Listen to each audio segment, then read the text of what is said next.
Usapang West Philippine Sea ulit tayo mga kapatid mula rito sa UNTV. No? Nabalita mga tol na may mga peking China fishing boats ang nakakalat sa West Philippine Sea. No, at ilang secret agents no nakahalo daw sa mga pogo. Yan ay ayon naman kay Representative Barbers mga tol no. Inihayag ni Surigao del Norte Representative Robert Ace Barbers ang umano'y ginagawang deployment ng China ng mga peking fishing boats na may lulang naval at Coast Guard personnel sa West Philippine Sea. Well, ito hindi naman na bago kasi yung mga fishing vessel nila dyan mga tol, yung mga militia vessels nila dyan, hindi naman talaga mga mangingisdang mga ano lang yan barko yan eh. Sinasabi lang nila, ano yan, civilian yan. Sinasabi lang nilang mga pangingisda lang yan para kapag nasita wala silang pananagutan no, kaya sinasabi nilang civilian. Pero mga ano lang yun, mga peke na ano yun kasi mahilig sila sa peke. Diba? Lahat na lang pinepeke nila mga tol, no? Mga peking China fishing boats yun, mga nakikita nating nagkakalat ngayon sa West Philippine Sea. Minsan hele-helera pa sila na mga fishing boat daw, kunwari. Hindi. May mga sakay na sundalo yun mga tol, may mga sakay na Coast Guard yun. Anyway, panoorin na lamang natin to mga tol at pag-usapan natin to, bigyan natin to ng reaction and commentary. Huwag mo rin kakalimutan mga kapatid, magbigay ka ng komentaryo sa ibaba. So huwag na natin patagalin to, panoorin na natin tong balitang to mula sa Dati, UNTV. para saan daw ba yung mga peking bangkang pangisda ng China?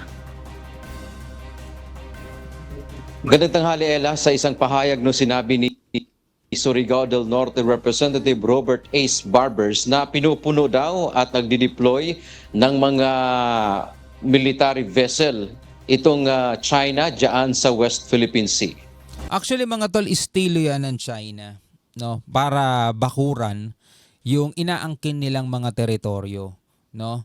Siguro kinakapos pa rin sila sa bilang ng mga ano nila no, mga military assets nila.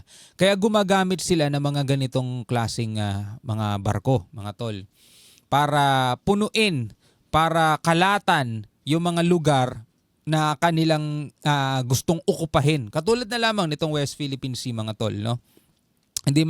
Hindi man mismong Coast Guard vessel yung pinapadali nila o kaya military o navy ship nila, mga warship nila, is nagpapadala sila ng mga ganitong klaseng mga barko. Pero ang sakay naman niyan is mga sundalo pa rin nila mga tol, 'di ba? Ito anya ay pinalilitaw, Ella, ng China ng mga fishing boat pero ang mga lula nito ay miyembro ng Chinese Coast Guard at gayon din ng Chinese Navy. Kung noong una niya ay kilala ang China sa pagtitinda ng mga peking produkto, ngayon naman ay mayroon na silang mga peking fishing boat sa West. Natawa ako doon sa sinabi ng reporter. Kung kilala ang China sa pagtitinda ng mga peking produkto, ngayon meron na rin silang mga peking tawag dito, barko mga tol. Balikan natin. Chinese Navy. Kung noong una niya ay kilala ang China sa pagtitinda ng mga peking produkto, ngayon naman ay mayroon na silang mga peking fishing boat sa West Philippine Sea. Dagdag pa naman babatas, ang impormasyon ay batay sa pahayag ni Department of National Defense Secretary Gilbert Chodoro matapos ang kanilang pagbisita ng kanyang counterpart sa Estados Unidos diyan sa Palawan, Kamakailan. Pwede nga silang bansagang fake capital of the world no? Kasi mga tol, may mga napapanood ako mga vlogger, no? Napapanood ako mga vlogger, pumunta sila dun sa China. Nakita nila dun mga tol, meron dong replica ng Paris. Pero yung mga replica ng Paris, mga tol, pati yung mga building, mga lahat, paintings, mga tol, yung Eiffel Tower, alam mo yun, lahat mga tol, meron sila dun. At napakagaling nila pagdating sa ganyan.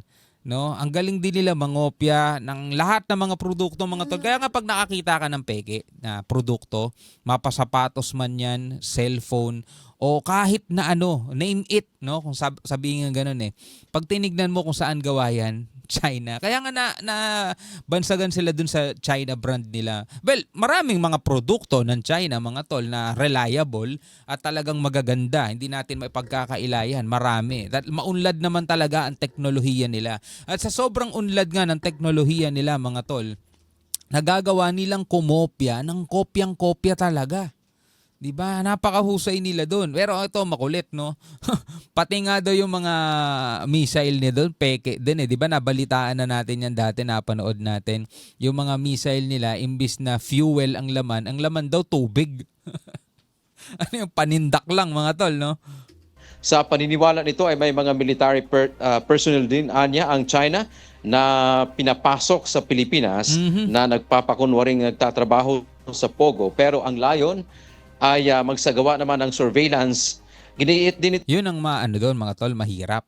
'Di ba? Dahil nga sa sobrang luwag ng ating bansa sa mga ganitong sitwasyon, mga kapatid, nakakapasok sila, 'di ba? Kasi kaya nilang pekein lahat eh. Pati peking katauhan mga tol.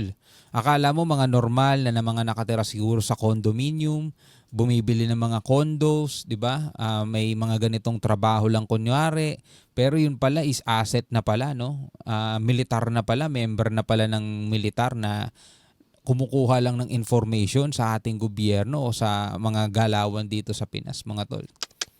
Kaya kailangan talaga mas maging vigilant ang ating ang ating gobyerno. Hindi lang sa China mga tol, hindi lang dapat nakatuon sa kanila. Maging sa ibang mga foreign ibang lahi na pumapasok dito sa Pilipinas. Dapat maging maingat talaga ang Pilipinas. ito ay nitong mambabatas na ang kanila umanong karapatan dyan sa West Philippine Sea. Nasabi nga nilang 9-dash line o kaya itong sinasabi nilang 11-dash line. Pero ang sinasabi ni Barbers, bigo naman ang China na kilalanin yung ating karapatan sa West Philippine Sea. 10-dash line nga ngayon eh. Kaugnay naman sa inilabas nga na kautusan ng The Hague noong 2016. 16. Yan nating update mula dito sa Kamara. Balik si Ella. Actually, yun talaga ang pinupush nila mga tol. Wala silang pakialam doon sa 2016 arbitral ruling mula sa The Hague. Diba? Court of Arbitration na yung nagsasabi mga tol na invalid yung claim nila dito sa kanilang 10-dash line na sinasabi nilang kanila. Yung 90% o halos kabuuan ng South China Sea, sinasabi nilang kanila yan. At yan daw ay historical claim nila. Undisputable nga daw yan mga tol. Diba? Kahit na mismong UNCLOS ang nag-define ng bawat EEZ ng kanya-kanyang bansa, diba? Ayaw pa rin nilang kilalanin yun. Kahit na nakapirma sila doon, ayaw nilang kilalanin. Naglabas ang The Hague o Court of Arbitration mga tol ng 2016. Meron tayong arbitral ruling dyan na sinasabing invalid ang claim ng China, 'di ba? At sa Pilipinas itong 200 nautical miles na to, EEZ ng Pilipinas 'yan. Kabilang na rin 'yon mga isla na sinakop ng China o kaya wala naman talagang isla doon, gumawa lang ng artificial island. Kaya nga sabi ni Senator Tolentino, pagmamay-ari na ng Pilipinas 'yon. Kasi nga sa loob ng EEZ natin 'yun eh. Wala namang isla dati doon, ginawa lang nila eh. Kumbaga nagtambak sila ng mga dead corals doon, sinemento nila, pinatibay na nila, tinayuan na nila ng mga gusali, tinayuan na nila ng military base, 'di ba? Pero dahil nga meron mo tayong matibay na pinangahawakan, 2016 arbitral ruling na hindi nila matanggap, hindi nila pag-aari yun. Malas nila, tinayo-tayo nila yung gumastos sila doon pero hindi naman pala kanila. Eto masakit, makukuha ba natin yun? Yun na, isa pang matinding usapan. Siyempre mga tol, kung nga mga squatter nga pinapaalis mo sa tinayuan nilang bahay sa hindi naman nila lupa, nakikipaglaban, nakikipagbatuhan mga tol. Eto pa kayang mga to. Malamang makikipaggera yan, imagine mo yun, di ba? Isa yan sa problema ng Pilipinas. Kaya kailangan talaga nating magpalakas, kailangan nating bumili pa ng maraming assets, kailangan nating makipagsangguni at makipag-alyansa pa sa mga malalakas ding mga bansa para matulungan tayo at pinakamahalaga sa lahat, sana yung mauupong presidente tapat sa bansa, di ba? Tapat sa bayan at hindi niya ibebenta ang ating mga nasasakupan para sa kanyang sariling interest. Anyway, kung ikaw ay isang Pilipino, ano ang masasabi mo sa mga to? Comment ka na lamang sa ibaba mga tol. Hanggang sa muli, ako nga pala si Shobaldi. Peace out.